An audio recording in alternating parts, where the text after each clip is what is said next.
This is a gut-wrenching tale of love, betrayal, and a social media spiral that nearly cost me everything. I'm a 28-year-old woman who's been with my boyfriend, Jake, 30 male, for 3 years. Our relationship was the kind you'd pin to your Pinterest board, cozy, real, and full of quiet moments that made my heart sing. But I got sucked into the toxic black hole of Instagram's perfect couple posts and Reddit's viral love stories. My obsession with unrealistic expectations turned me into someone I hate, and now Jake's pulling away. I'm desperate for Reddit's advice to fix this before I lose the love of my life. Buckle up, it's a long one, but I need to get this off my chest. 3 years ago, I met Jake at a tiny coffee shop in our rainy coastal city. I was 25, frazzled, trying to balance a latte, my phone, and a laptop full of overdue work emails. I tripped over a chair, and Jake, tall, with messy brown hair and a flannel shirt, caught my arm just before I hit the floor. "Careful," he said with a lopsided grin. "You're about to spill more than just coffee." I blushed. He offered to buy me a new latte, and we ended up talking until the barista kicked us out at closing. It was the kind of meet-cute that could rack up millions of views on TikTok with hashtag Fate Brought Us Together. Jake's a freelance graphic designer, the kind of guy who'd rather doodle in a sketchbook than post shirtless gym selfies. He's not loud or flashy, but he's present. He'd text me silly puns during my worst work days, or show up with takeout when I was too stressed to cook. I'm a marketing coordinator, always chasing trends and algorithms, which probably made me vulnerable to social media's grip. Back then, though, our relationship was simple. Weekend hikes, binge-watching sci-fi shows, and dreaming about a future with a dog and a little house by the sea. When we moved in together last year, I thought we were bulletproof. Everything changed when I fell down the rabbit hole of relationship goals content. My Instagram Explore page was a minefield. Couples sipping champagne on private yachts, boyfriends surprising their partners with custom jewelry, or guys renting out entire bookstores for a date because she loves to read. Reddit was worse. Threads like, "What's the most romantic thing your partner's done?" were catnip. I'd read about men writing 365 love notes for every day of the year or staging proposals with fireworks and live orchestras. These posts got thousands of upvotes, trending across subreddits like "Am I the Asshole?" and "Our Life Pro Tips," and I couldn't look away. I started comparing Jake to these curated fantasies. He'd bring me coffee in bed and I'd think, cute, but it's not a surprise breakfast in Paris. He'd plan a cozy movie night, and I'd wonder why it wasn't a candlelit dinner on a rooftop.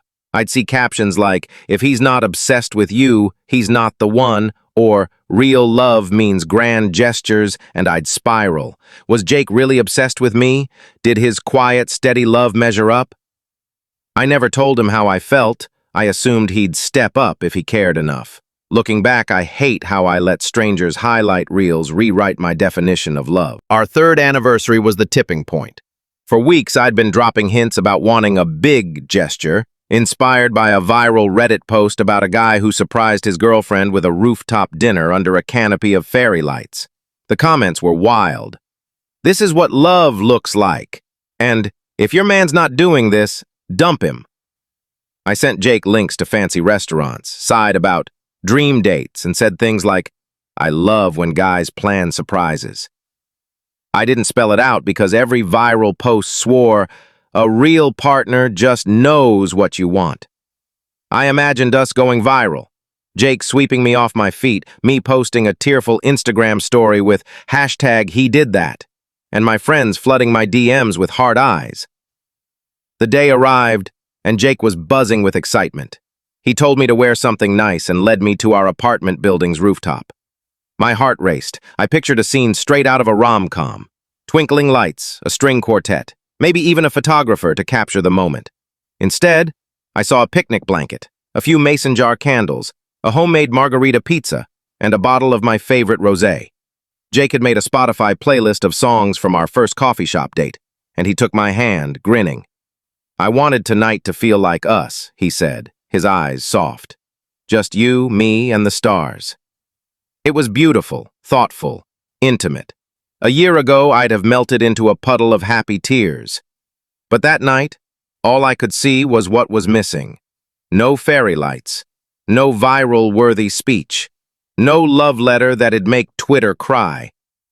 I felt cheated, like I'd ordered a gourmet meal and gotten fast food. I pulled my hand away and snapped, "This is it? I thought you'd go bigger." Jake's face crumpled, like I'd punched him in the gut. "Bigger?" he asked, his voice quiet. "What's bigger than us?"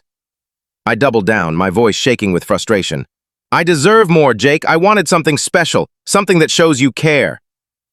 He stared at me, his eyes dull, and said, "I thought this was special. I didn't know I was competing with Instagram." He packed up the picnic in silence, and we went back to our apartment. I sat on the couch, fuming, while he slept in the guest room. That night, I couldn't shake the image of his hurt expression. It haunted me. Since that night, Jake's been different. He's not cold or cruel, but the warmth is gone. He still makes coffee in the morning, but there's no playful nudge or, "Good morning, sunshine." He answers my texts, but the silly memes and heart emojis are missing. It's like he's here, but not here. I tried acting like everything's fine, but it's like trying to hug a ghost. Last week, I couldn't take the silence anymore. I sat him down and asked, "Are we okay?" He sighed, running a hand through his hair, and the words poured out. "I don't know, Emily. I feel like I'm failing you every day. You made me feel like my love isn't enough, like I have to perform to keep you. I don't know if I can do that." My stomach dropped. He said he's been questioning whether he can measure up to my expectations, and every time he tries to be himself, he wonders if I'm judging him. "I love you," he said, "but I can't keep auditioning for you." I burst into tears, but he didn't comfort me like he used to. He just said, "I need time to figure this out." I tried apologizing the next day, but it felt like shouting into a void. "I'm sorry, Jake. I got caught up in stupid ideas. I love you." He nodded, but his eyes were distant. "I hear you," he said, "but I need more than words right now." I'm terrified he's emotionally checking out. He hasn't mentioned breaking up, but I can feel him slipping away, and it's killing me. I cry myself to sleep, replaying that rooftop fight, wishing I'd wrapped my arms around him instead of tearing him down. Since the fight, I've been dissecting what went wrong. I scrolled through my saved Instagram posts and Reddit threads, and it hit me like a freight train. I'd been brainwashed. Posts like, "If he doesn't plan a surprise trip to Santorini, he doesn't love you," or "Real men make every moment magical," had warped my brain. I'd bookmarked a thread about a guy who built his girlfriend a custom bookshelf because she mentioned loving books once. The comments were brutal. "If your partner's not doing this, raise your standards." I'd eaten it up, ignoring how Jake shows love in his own way. I think back to the real moments. Jake driving an hour in a storm to pick me up when my car broke down, or staying up all night to help me rehearse a work presentation when I was panicking. He's the guy who remembers I hate olives and picks them off my pizza without me asking. Those moments aren't viral. They don't get 10K likes or retweets, but they're love. And I threw them away for a fantasy that doesn't exist. I called my best friend Sarah, who didn't mince words. "Emily, you're chasing a Hollywood script, not a relationship," she said. "Jake's not Ryan Gosling in The Notebook. He's a real guy who loves you. Are you going to lose that for some influencer's highlight reel?" She told me about her own relationship struggles, how she and her fiancé had to unlearn comparing themselves to others. "Love isn't a performance," she said. "It's showing up, even when it's messy." Her words cut deep, and I realized I'd been the villain in my own love story. This isn't just about me and Jake. It's about how social media's perfect couple culture is poisoning relationships. I've seen posts on X about how Instagram's curated love stories are spiking anxiety and breakups. A recent article I found, via web search, said 60% of millennials feel pressure to match social media's relationship standards, and it's driving a wedge in real connections. I'm not alone in this spiral, but that doesn't make it hurt less. I let those viral fantasies turn me into someone who hurt the person I love most. I've started unfollowing those toxic accounts and curating my feed with real stories, couples who talk about fights, compromises, and forgiveness. I'm reading books like The 5 Love Languages to understand how Jake shows love. His is acts of service, not grand gestures. But knowing this doesn't fix the hole I've dug. Jake's still distant, and I'm scared I've pushed him past the point of no return. I'm drowning in regret. I love Jake, not the Instagram version of him, but the real him, who hums off-key while cooking and leaves his socks on the floor. I see our future. Lazy Sundays, a rescue dog, maybe a kid who inherits his lopsided grin, and it kills me to think I've ruined it. I want to show him I'm sorry, not just say it. I want to rebuild trust, to prove I value his love, not some viral fantasy. But what if he's done? I've been journaling to process my feelings, and I wrote him a letter, not sent yet, thanking him for all the small ways he shows up. I'm planning to suggest couples counseling, but I'm scared he'll say no. I'm trying to unlearn those toxic standards, but it's hard when every algorithm pushes perfect love in my face. What I need from you, engage. How do I show Jake I'm truly sorry and won't fall back into those toxic expectations? Specific gestures or words that worked for you?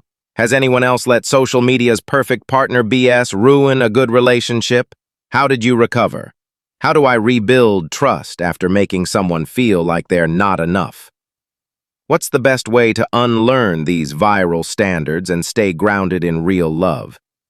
Should I give Jake space or keep trying to show him I've changed? I, 28, got obsessed with social media's viral perfect relationship standards and lashed out at my boyfriend 30 for not planning a grand enough anniversary. Now he's distant, feels like his love isn't enough, and I'm terrified I've lost him. How do I fix this, rebuild trust, and unlearn these toxic expectations? Reddit, I'm begging for your wisdom. I want to fight for Jake, for us, but I don't know where to start.